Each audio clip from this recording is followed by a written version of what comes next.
Next topic, ionization energy. What is ionization energy? The amount of energy required to remove an electron from gaseous atom. और electron को remove करने के लिए हमें nuclear attraction को overcome करना पड़ता है, इसलिए एनर्जी की रिक्वायरमेंट होती है। अगर आप किसी भी पीरियड में मूव करते हैं लेफ्ट टू राइट, तो number of protons with increase in atomic number क्या होंगे? इंक्रीज होंगे। मीन्स न्यूक्लियर चार्ज इंक्रीज हो रहा है, न्यूक्लियर अट्रैक्शन इंक्रीज हो रहा है, तो लेफ्ट टू राइट जो आयनेशन एंथैल्पी है वो इंक्रीज होती है। इरेगुलरिटी आपको तभी देखने को मिलेगी जब कॉन्फ़िगरेशन क्या हो? स्टेबल हो। अगर हम फर्स्ट आयनेशन एंथैल्पी को कंसिडर करें तो जो मैग्नीज का कॉन्फ़िगरेशन है वो क्या है? 3d5 4s2। क्रोमियम का कॉन्फ़िगरेशन क्या है? 3d5 4s1। तो मैग्नीज का हाफ फील्ड स्टेबल कॉन्फ़िगरेशन है, तो जिसका कॉन्फ़िगरेशन स्टेबल होगा उसकी आयनेशन एंथैल्पी क्या होगी? ज्यादा होगी। ऐसे अगर आप मैग्नीज और आयरन में से कंपैरिजन करें, मैग्नीज का कॉन्फ़िगरेशन 3d5 4s2 और आयरन क्या है? 3d6 4s2। तो मैग्नीज की फर्स्ट आयनेशन एंथैल्पी आयरन से ज्यादा होनी चाहिए। कॉन्फ़िगरेशन वाला केस आपको तभी कंसिडर करना है जब वो नेबर। ऐसे अगर आपसे सेकंड आयनेशन एंथैल्पी पूछ ली जाए तो एक इलेक्ट्रॉन का रिमूवल करने के बाद आप कंपैरिजन करें। जैसे क्रोमियम और मैग्नीज में से किसकी सेकंड आयनेशन एंथैल्पी ज्यादा है? ei2 का मीनिंग क्या है? Second ionisation enthalpy. तो आपको क्या करना है? एक इलेक्ट्रॉन रिमूव कर कॉन्फ़िगरेशन का कंपैरिजन करना है। तो क्रोमियम का कॉन्फ़िगरेशन क्या होगा? 3d5 4s0, क्योंकि इलेक्ट्रॉन का रिमूवल हमेशा आउटरमोस्ट शेल से किया जाता है। मैग्नीज का क्या होगा? 3d5 4s1। तो इस केस में क्रोमियम का कॉन्फ़िगरेशन स्टेबल है, 3d5 perfectly half field configuration हो गया, जबकि 3d5 4s1 को हम हाफ फील्ड नहीं कहेंगे। तो जिसका कॉन्फ़िगरेशन स्टेबल होगा उसकी आयनेशन एंथैल्पी उसके नेबर के कंपैरिजन में ज्यादा होगी। ऐसे अगर आपको थर्ड आयनेशन एंथैल्पी देखनी हो तो आपको दो इलेक्ट्रॉन का रिमूवल करने के बाद कंपैरिजन करना पड़ेगा। आयरन का क्या होगा? 3d6 4s0। मैग्नीज का क्या होगा? 3d5 4s0। किसका कॉन्फ़िगरेशन स्टेबल है? मैग्नीज का after removal of two electron configuration stable है, और जिसका कॉन्फ़िगरेशन स्टेबल होगा उसकी आयनाइजेशन एंथैल्पी ज्यादा होगी। आयनाइजेशन एनर्जी के डेटा के बेस पर हम स्टेबिलिटी ऑफ आयन भी डिसाइड कर सकते हैं। जिसके लिए एनर्जी रिक्वायरमेंट कम होगी उतनी ज्यादा स्टेबिलिटी होगी। आप इसको एक तरीके से लोन की तरह कंसिडर कर सकते हैं। हमने जितना ज्यादा लोन लिया हुआ है उतना ज्यादा हमारे माइंड में टेंशन है, उतनी कम स्टेबिलिटी है। तो यहाँ पर किसी आयन को बनाने के लिए जितनी ज्यादा एनर्जी की रिक्वायरमेंट होगी उतनी कम उसकी क्या होगी? स्टेबिलिटी होगी। तो यहाँ पर हमारे पास एक क्वेश्चन है, निकेल और प्लेटिनम के लिए हमें आयनेशन एंथैल्पी का डेटा दिया हुआ है। ये फर्स्ट और सेकंड आयनेशन एंथैल्पी का सम दिया हुआ है, ये थर्ड और फोर्थ आयनेशन एंथैल्पी का सम दिया हुआ है। इस डेटा का यूज करते हुए हमें बताना है निकेल और प्लेटिनम के लिए मोस्ट कॉमन ऑक्सीडेशन स्टेट कौन सी होगी और इसका रीजन क्या है। अगर आप देखें निकेल के लिए +2 ऑक्सीडेशन स्टेट को अचीव करने के लिए दो बार न्यूक्लियर अट्रैक्शन को ओवरकम करना पड़ेगा, एक बार फर्स्ट इलेक्ट्रॉन के लिए और दूसरी बार सेकंड इलेक्ट्रॉन के लिए। तो यहां पर एनर्जी रिक्वायरमेंट क्या है? 2.49। प्लेटिनम के लिए क्या है? 2.66। तो निकेल +2 और प्लेटिनम +2 में से ज्यादा स्टेबल कौन है? जिसकी एनर्जी रिक्वायरमेंट कम है। तो निकेल +2 ज्यादा स्टेबल है क्योंकि इसकी एनर्जी रिक्वायरमेंट कम है। प्लेटिनम की एनर्जी रिक्वायरमेंट ज्यादा है इसलिए इसकी स्टेबिलिटी कम होगी। अगर हम +4 के लिए देखें तो हमें 4 बार इलेक्ट्रॉन का रिमूवल करना पड़ेगा, 4 टाइम्स आपको आयनेशन एंथैल्पी का कंसिडरेशन करना पड़ेगा, 1 + 2 + 3 + 4। अगर आप इन सारे डेटा का सम करते हैं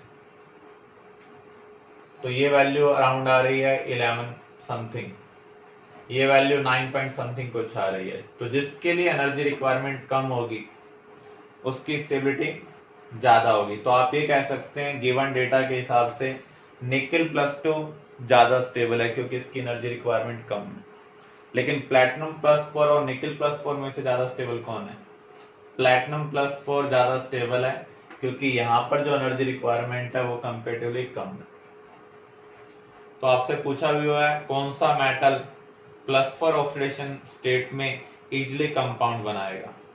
प्लैटिनम बनाएगा क्योंकि इस केस में जो एनर्जी रिक्वायरमेंट है वो निकल के कंपैरिजन में क्या है, कम है। Next oxidation state. किसी भी ऑक्सीडेशन स्टेट की जो स्टेबिलिटी है वो ओवरऑल एनर्जी रिक्वायरमेंट के ऊपर डिपेंड करती है। ऑक्सीडेशन स्टेट को अचीव करने के लिए हमें इलेक्ट्रॉन का रिमूवल करना पड़ता है, तो वहां पर आयनेशन एनर्जी की रिक्वायरमेंट है। लेकिन इलेक्ट्रॉन का रिमूवल आप कहां से करते हैं, गैसियस एटम से करते हैं, वहां पर हम आयनेशन एनर्जी को कंसिडर करते हैं। लेकिन जो मटेरियल है उसकी स्टेट क्या हो सकती है, सॉलिड हो सकती है, लिक्विड हो सकती है। नॉर्मली मेटल क्या होते हैं, सॉलिड होते हैं। तो सॉलिड को सेपरेट करने के लिए जो एनर्जी चाहिए, एटम्स में कन्वर्ट करने के लिए जो एनर्जी चाहिए, उसे हम क्या बोलते हैं, सब्लिमेशन एनर्जी। अब जब ये मेटल आयन बना है, वाटर में जाएगा तो वहां पर अट्रैक्शन अराइज होगा हाइड्रेशन की वजह से। तो उस प्रोसेस में जो एनर्जी रिलीज होगी वो कौन सी होगी, हाइड्रेशन एनर्जी होगी। इन सभी डेटा का यूज करते हुए हम एक टर्म कंसिडर करते हैं इलेक्ट्रोड पोटेंशियल। इलेक्ट्रोड पोटेंशियल तीन चीजों के ऊपर डिपेंड करता है, ionisation energy, enthalpy of sublimation and hydration energy. जितनी कम एनर्जी रिक्वायरमेंट होगी उतना कम रिडक्शन पोटेंशियल होगा, और जितना कम रिडक्शन पोटेंशियल होगा उतनी ज्यादा ऑक्सीडेशन स्टेट की स्टेबिलिटी होगी। फॉर एग्जाम्पल आपने इलेक्ट्रोकेमिस्ट्री में पढ़ा था E0Zn कितना है, -0.76 वोल्ट। E0 कॉपर क्या है, 0.34 वोल्ट। तो यहां पर किसका रिडक्शन पोटेंशियल कम है, जिंक का। तो जिंक किस में कन्वर्ट होना चाह रहा है, Zn2 पॉजिटिव में। तो जिंक 2 पॉजिटिव आयन ज्यादा स्टेबल है in comparison to copper 2 positive ion. तो जितनी कम एनर्जी की रिक्वायरमेंट होगी उतनी ज्यादा स्टेबिलिटी होगी।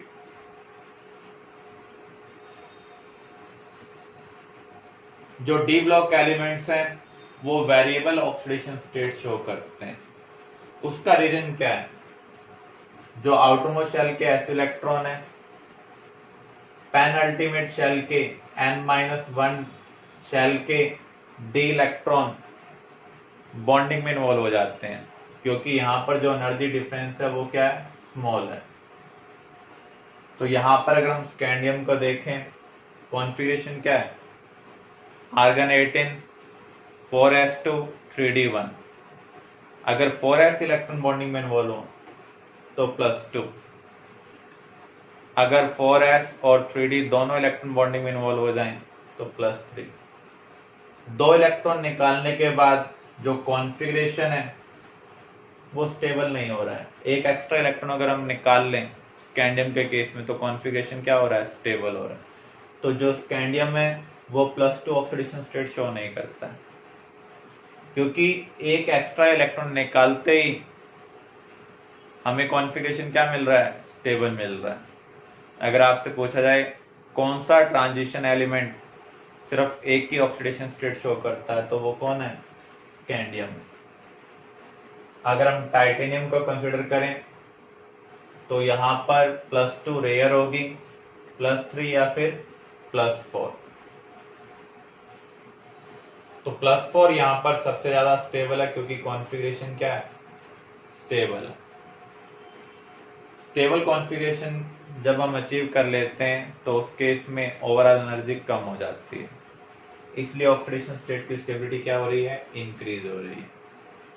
तो आप देख रहे हैं मैग्नीज के केस में बहुत सारी ऑक्सीडेशन स्टेट पॉसिबल है, क्योंकि 2s इलेक्ट्रॉन बॉन्डिंग में इन्वॉल्व करेंगे तो +2, फिर एक d +3, फिर 2d ने पार्टिसिपेट किया +4। तो जितने ज्यादा d इलेक्ट्रॉन बॉन्डिंग में पार्टिसिपेट कर रहे हैं उतनी ज्यादा यहां पर ऑक्सीडेशन स्टेट है। तो मैग्नीज जो है वो हाईएस्ट ऑक्सीडेशन स्टेट शो करता है 3d सीरीज के अंदर। लेकिन अगर हम कंप्लीट टेबल की बात करें तो ओस्मियम +8 ऑक्सीडेशन स्टेट शो करता है।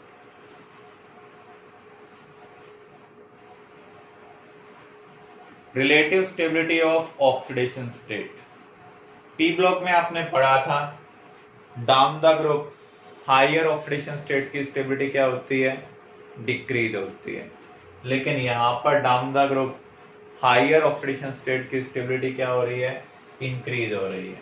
इसका रीजन क्या, जब आप डाउन द ग्रुप मूव कर रहे हैं तो उस केस में एनर्जी रिक्वायरमेंट डिक्रीज हो रही है, क्योंकि यहां पर हम किस इलेक्ट्रॉन को इन्वॉल्व करने की बात कर रहे हैं, इनर शेल के डी और एस इलेक्ट्रॉन, इनर शेल के डी और आउटरमोस्ट शेल के एस इलेक्ट्रॉन को इन्वॉल्व करने की बात कर रहे हैं, तो जिनके लिए एनर्जी रिक्वायरमेंट कंपैरेटिवली कम होती जा रही है। इसलिए down the group oxidation state की स्टेबिलिटी क्या हो रही है, इंक्रीज हो रही है। अगर आप नेबरिंग केस देखें जहां पर कॉन्फ़िगरेशन स्टेबल बन रहा है D0, D5, D10, तो वो ऑक्सीडेशन स्टेट क्या होंगी, ज्यादा स्टेबल होंगी। इलेक्ट्रोपोटेंशियल को अब हम थोड़ा डिटेल में कवर करते हैं। जो रिडक्शन पोटेंशियल है वो 3 फैक्टर के ऊपर डिपेंड करता है, अभी हमने कवर ही किया है, ionisation energy, enthalpy of atomisation, hydration enthalpy. जितना स्मॉल एनर्जी चेंज होगा, जितनी कम एनर्जी की रिक्वायरमेंट होगी, उतना कम रिडक्शन पोटेंशियल होगा, उतनी ज्यादा ऑक्सीडेशन स्टेट की स्टेबिलिटी होगी।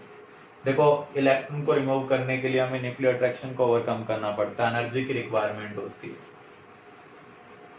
जो सॉलिड पीस है वहां से एटम को अलग करने के लिए एटम एटम के बीच में जो बॉन्डिंग है उसको ब्रेक करना पड़ता है, तो वहां पर हमें एंथैल्पी ऑफ एटमाइजेशन चाहिए। तो जब ये गैसियस मेटल आयन वाटर में हम डालेंगे तो उस केस में वाटर मॉलिक्यूल्स को अट्रैक्ट करेंगे, क्योंकि वाटर में ऑक्सीजन के पास पार्शियल नेगेटिव है, हाइड्रोजन के पास क्या है, पार्शियल पॉजिटिव। तो वहां पर जो इंट्रैक्शन होगा उस प्रोसेस को हम क्या बोलते हैं, हाइड्रेशन। अट्रैक्शन में एनर्जी रिलीज होती है, तो यहाँ पर ये जो एनर्जी चेंज है नेगेटिव है, तो यहाँ पर ये रिलीज होने वाली एनर्जी है और ये रिक्वायर्ड एनर्जी है।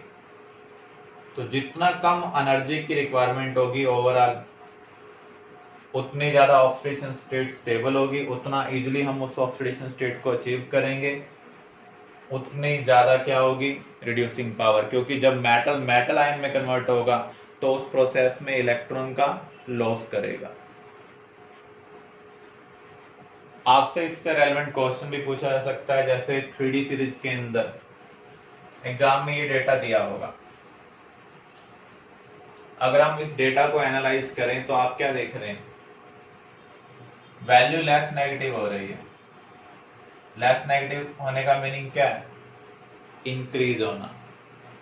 तो left to right reduction potential क्या हो रहा है, इंक्रीज हो रहा है।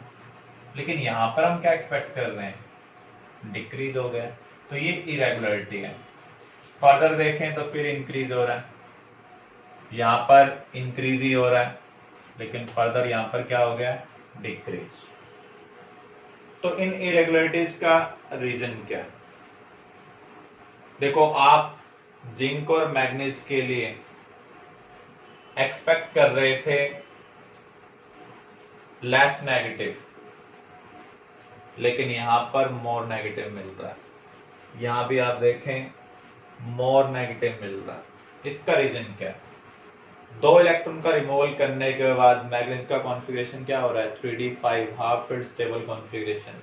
इसका क्या हो रहा है, 3d10 fully field stable configuration. जब भी कॉन्फ़िगरेशन स्टेबल होता है तो उस केस में ओवरऑल एनर्जी कम हो जाती है, स्टेबिलिटी क्या हो जाती है, इंक्रीज हो जाती है। अगर आप देखें यहां से यहां पर जो डिक्रीज हो रहा है, यहां से यहां पर वो डिक्रीज नहीं हो रहा। इसका रीजन क्या है, निकल के केस में जो हाइड्रेशन एनर्जी है वो बहुत ज्यादा है, क्योंकि आपने पढ़ा था 3D सीरीज में सबसे कम साइज किसका है, निकल का। तो जिसका साइज स्मॉल होता है उसका एक्सटेंट ऑफ हाइड्रेशन ज्यादा होता है, उस केस में एनर्जी ज्यादा रिलीज होगी। तो यहां पर ओवरऑल एनर्जी रिक्वायरमेंट कंपेरेटिवली क्या है, कम है। इसकी वजह से जितना डिफरेंस आप एक्सपेक्ट कर रहे थे आपको कम मिल रहा है। कॉपर के लिए हम नेगेटिव एक्सपेक्ट कर रहे थे लेकिन यहाँ पर पॉजिटिव मिल रहा है। इसका रीजन क्या है, कॉपर की एंथैल्पी ऑफ एटमाइजेशन ज्यादा है, आयनेशन एनर्जी ज्यादा है, कॉपर का साइज निकल के कंपैरिजन में बिगर है। आपने पढ़ा था एंड ऑफ सीरीज रेडियाई क्या हो रहा है, इंक्रीज हो रहा है, तो जिसकी वजह से हाइड्रेशन एनर्जी की वैल्यू क्या होगी, कम होगी। तो ओवरऑल एनर्जी रिक्वायरमेंट यहाँ पर क्या है, ज्यादा है, जिसकी वजह से यहाँ पर आपको जो रिडक्शन पोटेंशियल मिल रहा है वो क्या मिल रहा है, पॉजिटिव मिल रहा है। फिर से आप देख लें, जब हम लेफ्ट टू राइट मूव कर रहे हैं तो हम क्या देख रहे हैं, जो रिडक्शन पोटेंशियल है वो लेस नेगेटिव हो रहा है, मींस वैल्यू क्या हो रही है, इंक्रीज हो रही है। इसका रीजन क्या है, जब आप लेफ्ट टू राइट मूव कर रहे हैं तो आयनेशन एंथैल्पी भी इंक्रीज हो रही है, एंथैल्पी ऑफ एटमाइजेशन भी इंक्रीज हो रही है। अगर एनर्जी रिक्वायरमेंट इंक्रीज होगी तो रिडक्शन पोटेंशियल भी क्या होगा, इंक्रीज होगा। तो यहां पर हम कुछ इरेगुलरिटी देख रहे हैं। इरेगुलरिटी किसकी वजह से मिल रही है, स्टेबल कॉन्फ़िगरेशन की वजह से। स्टेबल कॉन्फ़िगरेशन अचीव होने पर जो ओवरऑल एनर्जी रिक्वायरमेंट है वो कम हो जाती है। निकल के केस में आप जितना ज्यादा एक्सपेक्ट कर रहे थे उसके कंपैरिजन में निकल का जो रिडक्शन पोटेंशियल है वो कम है। डिफरेंस के हिसाब से देखें तो यहाँ पर जो वैल्यू आनी चाहिए थी वो 0.05 इस टाइप की कुछ आनी चाहिए थी, लेकिन आपको क्या मिल रही है, 0.25 नेगेटिव साइन के साथ मिल रही है। तो इसका रीजन क्या है, इसकी आयनेशन एंथैल्पी ऑफ एटमाइजेशन ज्यादा है लेकिन हाइड्रेशन एंथैल्पी भी बहुत ज्यादा है ड्यू टू स्मॉल साइज, जिसकी वजह से ओवरऑल एनर्जी रिक्वायरमेंट क्या है, कम है। जिंक के लिए स्टेबल कॉन्फ़िगरेशन है इसलिए नेट एनर्जी रिक्वायरमेंट बहुत कम है। कॉपर के केस में अगर हम देखें तो रिक्वायर्ड एनर्जी तो बहुत ज्यादा है लेकिन रिलीज होने वाली एनर्जी क्या है, कम है। इसकी वजह से हम यहां पर ये इरेगुलरिटीज ऑब्जर्व कर रहे हैं। Out of Cr2 positive and Cr3 positive which one is stable in aqueous solution. Aqueous solution में वही स्टेबल होगा जिसका कॉन्फ़िगरेशन स्टेबल है या फिर आयन का साइज क्या हो, स्मॉल हो, जिसकी वजह से एक्सटेंट ऑफ हाइड्रेशन ज्यादा हो। Chromium di positive, chromium tri positive में से क्रोमियम ट्राई पॉजिटिव का साइज स्मॉलर है क्योंकि जितना ज्यादा पॉजिटिव चार्ज होगा उतना कम क्या होगा, साइज होगा, उतनी ज्यादा ऑक्सीडेशन स्टेट की स्टेबिलिटी होगी। तो इसलिए chromium tri positive high hydration enthalpy की वजह से ज्यादा स्टेबल है। जो रिडक्शन पोटेंशियल है वो Mn+3 से जब हम Mn+2 की तरफ जा रहे हैं उसका ज्यादा पॉजिटिव है in comparison to Fe3 positive, Fe2 positive. अगर हम कॉन्फ़िगरेशन लिखें, Mn+3 का कॉन्फ़िगरेशन क्या है, Mn+3 का कॉन्फ़िगरेशन है 3d4 4s0 और इसका कॉन्फ़िगरेशन क्या है 3d5। आयरन के लिए देखें तो कॉन्फ़िगरेशन क्या है 3d5 और यहां पर 3d6। तो यहां पर हम स्टेबल कॉन्फ़िगरेशन की तरफ जा रहे हैं, यहां पर हम स्टेबल कॉन्फ़िगरेशन की तरफ जा रहे हैं जिसकी वजह से ये वैल्यू हमें क्या मिल रही है, मोर पॉजिटिव मिल रही है। यहां पर हम स्टेबल से कहां पर जा रहे हैं, अनस्टेबल कॉन्फ़िगरेशन की तरफ, तो इसलिए यहां पर लेस पॉजिटिव है। क्लियर।